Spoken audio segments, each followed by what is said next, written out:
Chers amis auditeurs et auditrices de Radio Maria France, quelle joie de vous retrouver.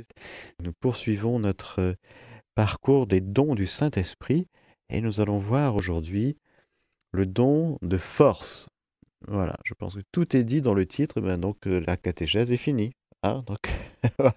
Parce que s'il y a un don qui dit bien ce que c'est le don de force. Hein. Bon, allez, plongeons dans cette catéchèse avec la Vierge Marie. Je vous salue Marie, pleine de grâce, le Seigneur est avec vous. Vous êtes bénie entre toutes les femmes, et Jésus, le fruit de vos entrailles, est béni. Sainte Marie, Mère de Dieu, priez pour nous pauvres pécheurs, maintenant et à l'heure de notre mort. Amen.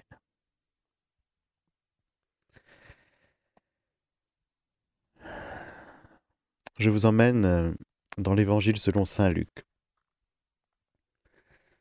à Gethsémani, le jeudi saint. Après l'institution de l'Eucharistie, Jésus sortit et se rendit comme de coutume au mont des Oliviers, et les disciples aussi le suivirent. Parvenu en ce lieu, il leur dit « Priez pour ne pas entrer en tentation. » Puis il s'éloigna d'eux d'environ un jet de pierre, et fléchissant les genoux, il priait en disant « Père, si tu veux, éloigne de moi cette coupe. Cependant, que ce ne soit pas ma volonté, mais la tienne qui se fasse. » Alors lui apparut, venant du ciel, un ange qui le réconfortait.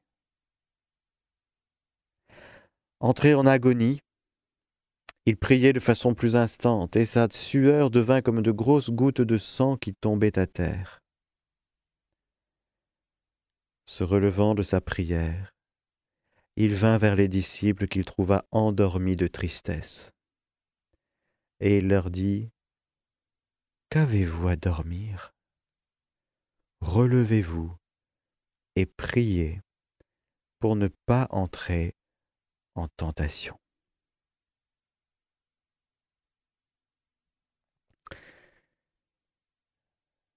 Magnifique mystère sur lequel nous allons revenir. Pourquoi je vous ai cité ce passage ? C'est parce que tout simplement Jésus dit à Conchita sur le don de force, ce don du Saint-Esprit, ceci. L'esprit de force n'est donné par l'Esprit Saint qu'aux âmes courageuses, qui savent lutter contre elles-mêmes. On pourrait croire qu'il le donne aux âmes faibles, mais c'est tout le contraire. Il n'offre ce don qu'aux âmes vaillantes. Comprends bien, ma fille, que si l'Esprit Saint donnait l'esprit de force aux âmes faibles, cela leur nuirait. Ce qui est impossible, car il ne peut faire de mal, étant la source éternelle de tout bien. La force est faite pour soutenir et aider dans la lutte, le sacrifice, la ténacité, le pardon et toutes les vertus guerrières. Mais la force, qui est fermeté et bravoure, ne peut s'accorder avec la mollesse, le laisser-aller et la faiblesse coupable. L'esprit de force est fait pour soutenir l'âme fatiguée et lasse et presque épuisée par le combat. Il ne descend jamais dans les âmes qui ne manifestent que la tiédeur pour le service de Dieu ou pour leur propre sanctification. L'esprit de force éloigne Satan, déviant les traits enflammés qu'il lance contre les âmes. Cet esprit de force est le gardien de l'âme pure qui se sacrifie avec courage, c'est-à-dire qui veille sur le sacrifice et le soutient. Aidé par la vertu de constance, il prête main forte à l'amour actif dans les difficultés de la vie spirituelle. Il redresse celui qui agonise dans le combat et redonne le courage nécessaire pour se vaincre soi-même. L'Esprit Saint donne cet esprit de force à tous ceux qui le cherchent. Sais-tu, ma fille, où cet esprit se cache? Dans ma prière au jardin des Oliviers. C'est là que j'ai montré au monde ce qu'était la force d'âme. Car c'est dans mon agonie qu'elle m'a été donnée. Par 3 fois je l'ai cherchée, et par 3 fois je l'ai trouvée dans la prière. Marie a possédé ce don en plénitude, et il a brillé en elle au pied de la croix, d'une manière admirable. Le don de force est admirable entre tous, car il donne à l'âme de persévérer jusqu'à la fin, jusqu'au ciel. Comme elle est heureuse, l'âme douée de cette force, car ni les passions, ni les ennemis ne l'atteignent plus. Elle est devenue inébranlable, parce qu'une force surnaturelle la soutient, la force divine de l'Esprit Saint, accompagnée des vertus de foi, d'espérance et de charité, qui lui communiquent leurs qualités et leurs effets. Ce don est incompréhensible pour l'intelligence humaine. Voilà ce que Jésus nous dit de son don de force, le don du Saint-Esprit, dont il a vécu lui-même, je vous le rappelle. Il est rempli de la plénitude du Saint-Esprit dès sa conception, dans son humanité à Gethsémani. Voilà qu'il a demandé, il a prié. Père, je sais que tu m'exauces toujours. Et voilà qu'il a reçu ce don de force, non seulement pour lui, mais pour nous aussi. Car tout ce que Jésus vit, c'est pour nous. Si donc Jésus a traversé Gethsémani, dans ce combat, dans cette agonie, dans cette lutte, dans ce goulot d'étranglement, s'il a tenu ferme, s'il est resté inébranlable, c'est pour nous. C'est pour que chacun de nous, frères et sœurs, dans les combats spirituels que sont les nôtres, nous expérimentions la force de Dieu. Alors, il y a 2 choses à comprendre. C'est que bien sûr, le Seigneur nous aide à nous fortifier, il nous fortifie lorsque nous sommes faibles. Mais le Seigneur Jésus parle à Conchita de faiblesse coupable, c'est-à-dire que bien sûr, la faiblesse coupable, c'est la paresse, la tiédeur, c'est un péché. Alors là, qu'est-ce qu'on fait? On n'est pas là en train de dire sur son fauteuil « S'il te plaît, aide-moi ». Non. On va se confesser, on demande pardon. On dit « Pardon Seigneur pour ma tiédeur, pardon Seigneur pour ma paresse ». Et le Seigneur est miséricordieux, le Seigneur nous relève. Il ne faut pas confondre, il faut plutôt distinguer la faiblesse coupable et la faiblesse. Bon. C'est dans ce sens qu'il nous faut bien comprendre la petite Thérèse lorsqu'elle nous dit, notre chère petite Thérèse, « Ah, si toutes les âmes faibles et imparfaites sentaient ce que sent la plus petite de toutes les âmes, l'âme de votre petite Thérèse. Pas une seule ne désespérerait d'arriver au sommet de la montagne de l'amour, puisque Jésus ne demande pas de grandes actions, mais seulement l'abandon et la reconnaissance. Je ne suis qu'une enfant, impuissante et faible. Cependant, c'est ma faiblesse même qui me donne l'audace de m'offrir en victime à ton amour, ô Jésus. On voit bien, on comprend bien de l'intérieur ce que nous dit Thérèse. Thérèse, si peut-être ça lui est arrivé, je ne sais pas, bien sûr, nous sommes pécheurs d'avoir été tiède et paresseuse. La connaissant, elle a dû s'en confesser. Bon. Cette faiblesse dont elle parle, c'est l'expérience que sans Dieu nous ne sommes rien. Mais c'est la petite Thérèse, c'est une combattante. Le chrétien, normalement, c'est un combattant, un guerrier, un conquérant. Pourquoi ? Parce que l'Esprit Saint qui est répandu dans notre cœur, c'est l'amour de Dieu qui nous est donné pour nous rendre forts dans l'amour. Voilà notre vocation qui est, comme disait la petite Thérèse elle-même, ma vocation au cœur de l'Église, ma mère, c'est l'amour. Mais elle a bien compris, la petite Thérèse, et tous les saints, et nous aussi, nous comprenons, que dans le domaine de l'amour, si ce n'est pas le Saint-Esprit qui s'empare de nous, eh ben on va pas très loin. Oh là là là là, on va pas très loin, hein. Première contrariété, on est fatigué, on arrête. Bon, allez, deuxième, un troisième difficulté. Voilà, cinquième, allez, pour les plus vigoureux.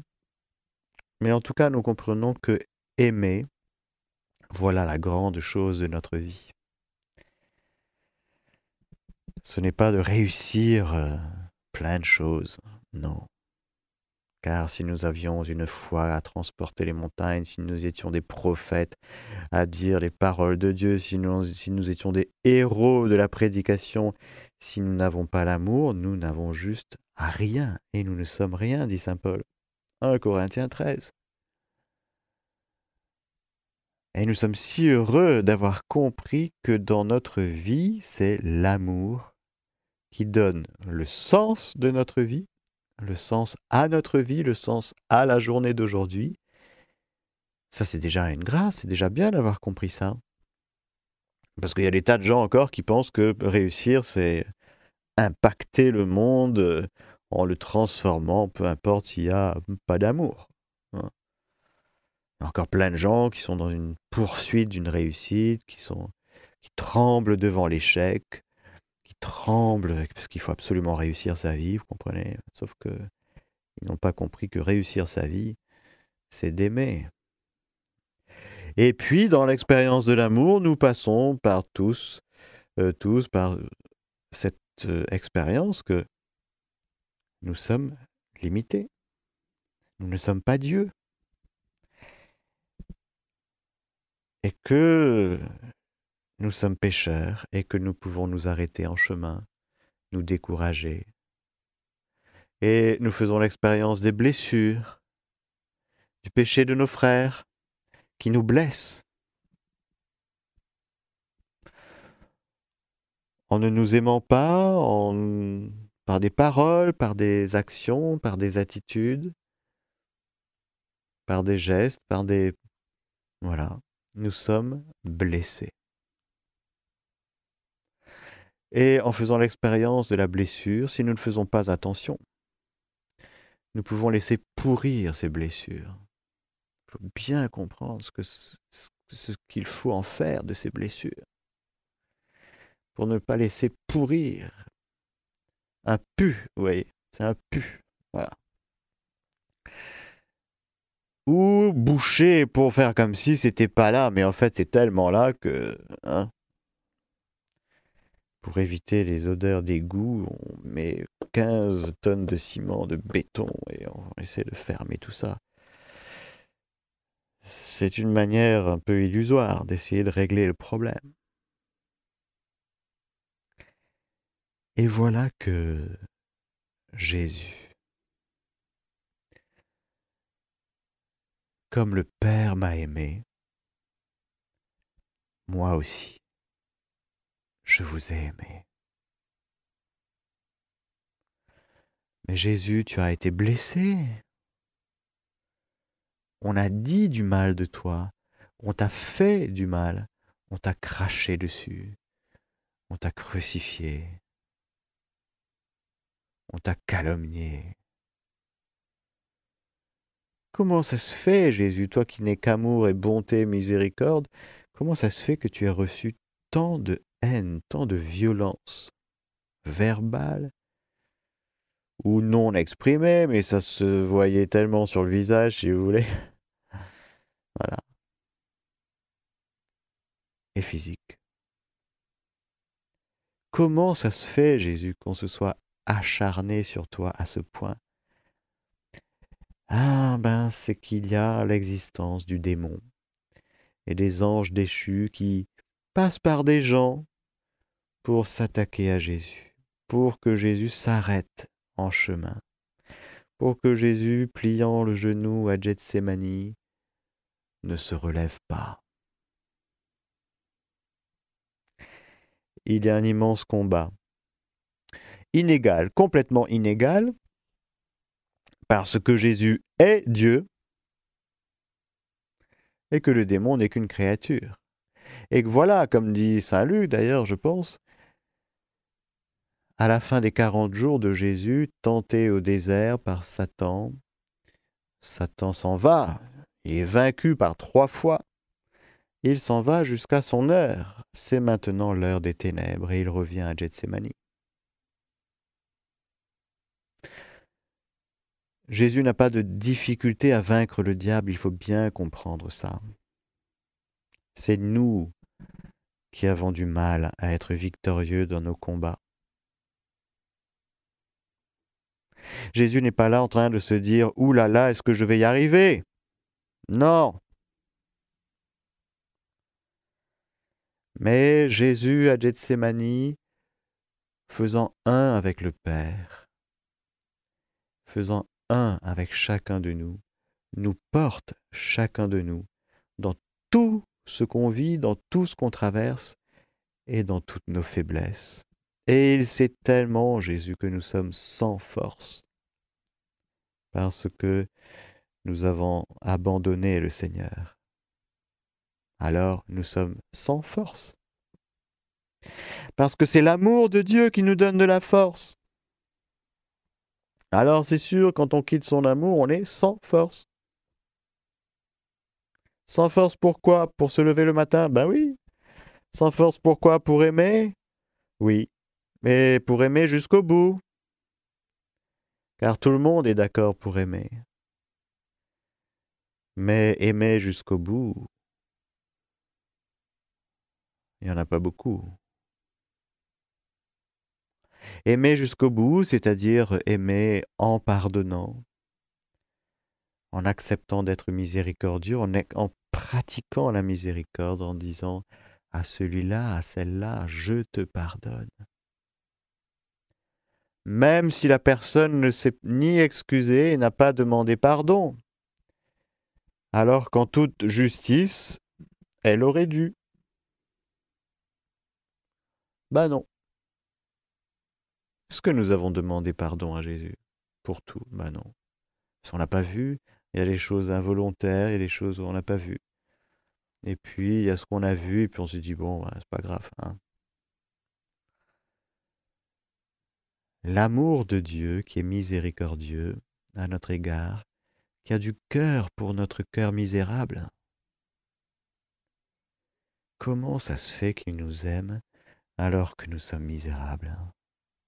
Il n'y a que Dieu qui est comme ça. Il n'y a que Dieu qui soit véritablement miséricordieux. Jésus, miséricordieux. On comprend que la miséricorde, c'est pas dire t'inquiète pas mon petit chat, tout est ok. La miséricorde implique qu'on soit blessé, implique que nous acceptions d'être blessés. non seulement que nous acceptions d'être blessés, mais que nous acceptions que de nos blessures jaillissent le sang et l'eau. C'est ça la grande victoire. Tant que nous ne sommes pas jaillissants dans la miséricorde, c'est que ça coince un peu. Gloups. D'ailleurs, on le dit. C'est drôle, hein, les expressions, tellement... Ça dit, les choses, les expressions. J'en ai à travers la gorge. Hein, ça passe pas. Ça bug, ça bloque. Parce que il s'agit bel et bien d'être fort dans l'amour, de la force de Dieu. Mais la force de Dieu dans l'amour, c'est le pardon, c'est la miséricorde.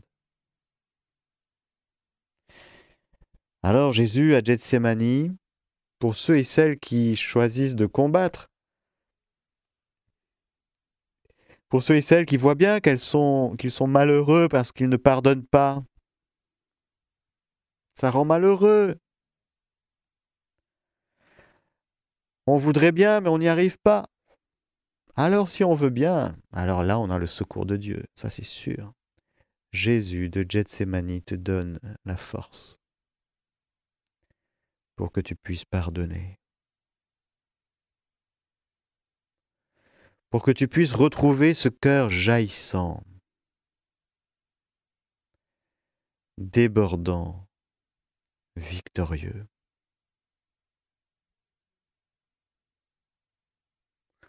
Nous, on s'arrête en chemin parce que c'est dit, c'est bon, je suis blessé, donc je ne peux plus donner autant qu'avant, parce qu'à chaque fois que je donne un peu, je me prends des coups. Donc on se protège, et voilà. Distanciation physique, distanciation sociale, distanciation de cœur. Et puis ça tombe bien, on porte des masques, comme ça on ne voit pas. Son visage est séduisant, mais son cœur fait la guerre, sauf qu'avec un masque, on ne voit pas bien.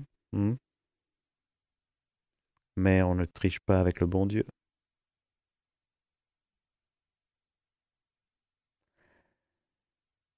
Voilà ce grand don qui nous est donné aujourd'hui, le don de l'Esprit Saint et la force, pour que nous expérimentions chacun la puissance de Dieu à l'œuvre.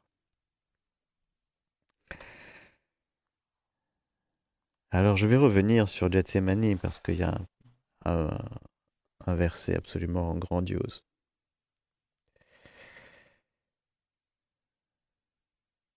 Le don de force qui nous est donné par l'Esprit Saint, vous l'avez compris, c'est pour que nous allions jusqu'au bout de notre vocation à l'amour. Aimez vos ennemis. Non mais, est-ce que c'est humain ça? C'est complètement surnaturel.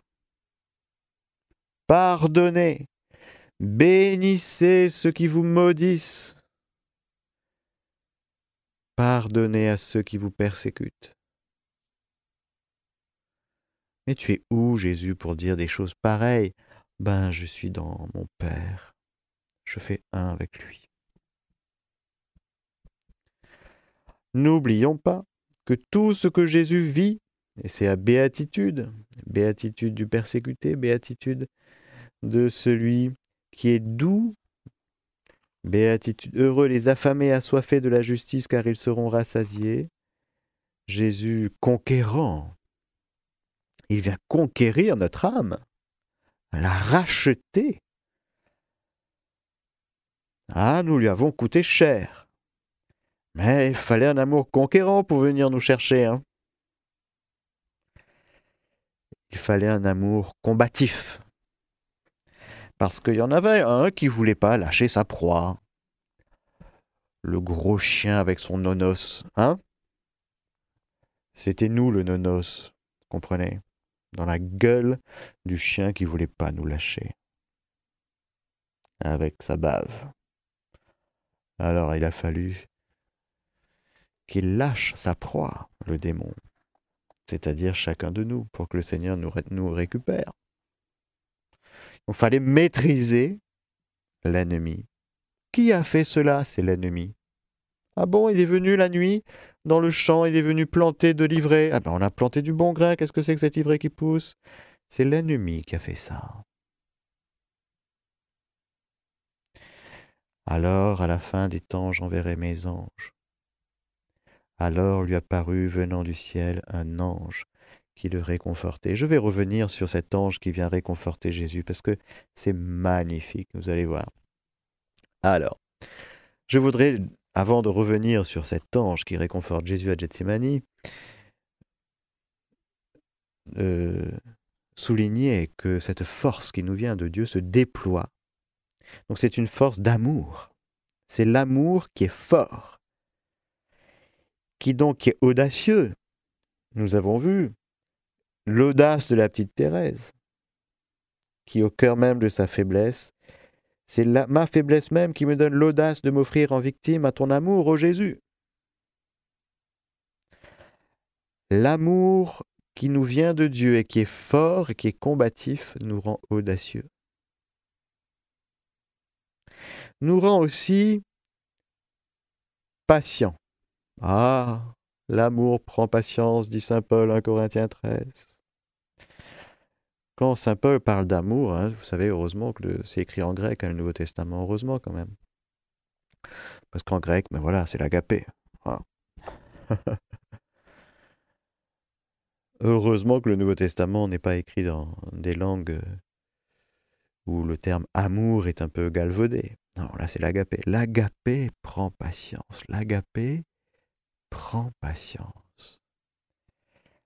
L'amour de Dieu avec sa force nous fait être patients. C'est quoi la patience? C'est cette capacité de pâtir, la passion justement, la passion de Jésus. Cette capacité que nous donne l'amour avec sa force de Dieu, sa force divine, de pâtir.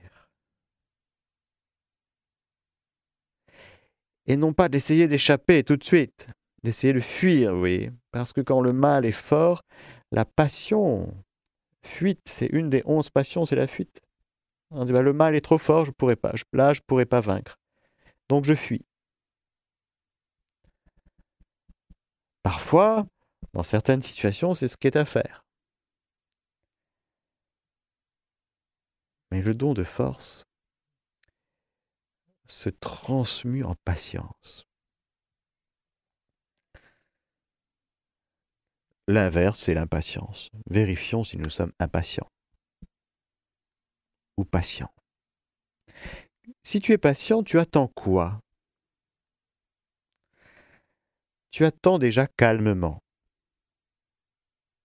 La patience rend calme. Le don de force rend calme. Si tu es fort de la force de Dieu, normalement, ça te pose. Et tu échappes à tes passions, à tes réactions, primo primi.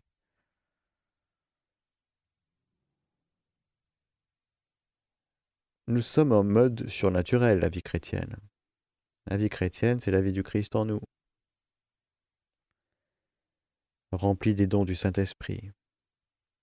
Alors la force divine nous rend patients. C'est-à-dire qu'au cœur de l'épreuve, au cœur du combat, au cœur de l'agonie, qui est un combat,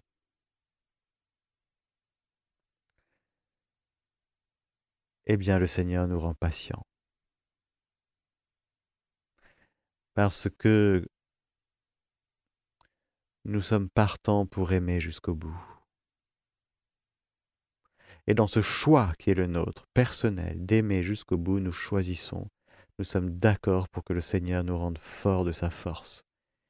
Nous sommes d'accord pour devenir de plus en plus patients. De pâtir des situations difficiles. De pâtir la force et le poids du combat. Parce que nous savons que c'est le bon combat. Si c'est le bon combat. Parce qu'il y a des combats qui sont inutiles. Moi, mes petits combats à moi, bon. Non, là c'est le grand combat de Dieu en moi. Il s'agit pour le Seigneur de me sanctifier. Il s'agit pour le Seigneur de me rendre miséricordieux. Il s'agit pour le Seigneur de me rendre de plus en plus aimant de son amour. Aimez-vous les uns les autres comme je vous ai aimé. Alors le Seigneur combat, oui. Il agonise à Gethsémani. Pourquoi? Parce qu'à Gethsémani, il vient prendre notre volonté rebelle qui ne veut pas aimer comme Dieu aime. On préfère notre petit amour avec nos petites limites, nos petits conforts. Et ne pas être trop embêté. Notre volonté humaine rebelle, c'est celle-là que Jésus vient chercher à Gethsémani. En nous disant, tu n'es pas fait pour vivre l'amour, cette grande vocation qui est la tienne, à ta mesure à toi. C'est trop petit, c'est gentil, mais c'est tellement médiocre. Tu es fait pour aimer avec un grand amour, le mien, dit Jésus. Pour ça, il faut que tu laisses ta volonté propre, que tu l'immerges dans la mienne, divine, et que tu t'empares de ma volonté divine. Non pas ma volonté, mais la tienne, Père. Pourquoi Jésus dit ça? Lui, il n'a pas de problème avec sa volonté humaine. Sa volonté humaine est sainte. Elle fait un avec sa volonté divine. C'est nous qui avons un problème avec notre volonté humaine. On a un gros problème, oui. C'est qu'on en veut que faire qu'à notre tête, à notre sauce. Alors Jésus, dans sa bonté, vient vivre ce combat entre la volonté divine qui veut s'emparer de notre volonté humaine et notre volonté humaine qui résiste. Alors on comprend que dans ce combat, il faut beaucoup de patience. Oh Jésus, merci pour ta patience, pour ton pâtir, pour ta passion, parce que tu as accompagné notre naissance à la vie divine, notre conception à la vie divine, notre naissance et notre croissance dans la vie divine. Oh là là, mais qu'est-ce qu'on est lent à nous convertir. Si vous êtes parent, vous comprenez ça. Vous voyez vos enfants, vous dites, mais s'ils faisaient ça, il irait 10 fois plus vite. Ah, il ne le fait pas. Vous faites quoi? Vous vous énervez? Vous pouvez être patient aussi. Être patient, c'est accompagner Dieu à l'œuvre dans le cœur de quelqu'un, mais ce Dieu victorieux. Autrement dit, prophétiser sur le cœur de quelqu'un et dire, mais moi je proclame la victoire de Jésus dans ton cœur, dans ta vie, mais je souffre, ça fait souffrir. Et je m'offre en victime à ton amour, ô Jésus, pour que ton amour non seulement gagne mon cœur, mais le cœur de mes frères et sœurs. Et qu'on arrête chacun de nous de s'arrêter en chemin dans l'amour.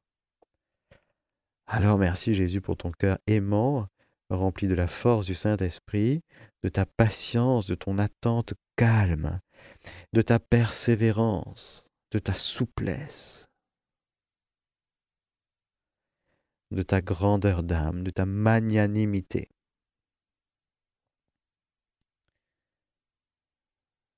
Merci Jésus de traverser ce combat pour nous. Je terminerai cette catéchèse avec ce verset extraordinaire, 43 du chapitre 22 de l'Évangile selon saint Luc. Alors lui apparut venant du ciel un ange qui le réconfortait. Frères et sœurs, dans nos agonies, dans nos combats, dans nos difficultés, il y a toujours un ange. Le Seigneur ne nous laisse jamais seuls. Jamais. L'ange par excellence, je vais vous dire qui c'est. C'est Marie. Elle est la consolation du cœur de Jésus. Elle est là. Elle n'est pas à Gethsémani physiquement, mais elle est là. Ah oulala, elle est là. Oh que oui. Oh combien elle est là. dans son cœur, dans son combat, dans son agonie. Elle est là. Point. Sa présence réelle dans le cœur du Christ, c'est le réconfort, la consolation. Par amour pour Marie, Jésus va jusqu'au bout. Par amour pour nous, il va jusqu'au bout. Par amour pour nous, Marie va jusqu'au bout. Et comme disait Jésus à Conchita dans le passage que je vous ai lu, Marie avait le don de force. Elle a vécu, et d'une manière ô combien admirable au pied de la croix, en étant debout, patiente, calme, crucifiée avec son Fils, mais calme. Comment ça se fait? Parce qu'on accompagne la victoire de Dieu qui est à l'œuvre. Si Dieu n'est pas victorieux, ça ne sert à rien de combattre, vous comprenez? C'est perdu d'avance. Mais si c'est Dieu qui combat pour nous, alors ce combat n'est pas le tien, comme disait le titre d'un livre.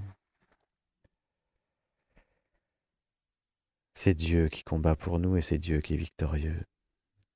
Et nous te remercions, Seigneur, d'employer tous tes artifices extraordinaires, de déployer toute la puissance de ton Saint-Esprit que nous accueillons aujourd'hui dans nos vies par ce don de force. Nous voulons vivre, Seigneur, de ton don de force et nous te remercions pour ce don si important qui nous aide vraiment à aimer, à choisir à nouveau d'aimer comme tu aimes, mais jusqu'au bout. Voilà, avec ton amour à toi, ta miséricorde, ton pardon, ta force, ta persévérance, ta constance, ta patience, ton calme, avec le réconfort et la consolation de Marie. Amen. Alléluia. Que le Seigneur Tout-Puissant et Miséricordieux vous bénisse, le Père, le Fils et le Saint-Esprit. Amen.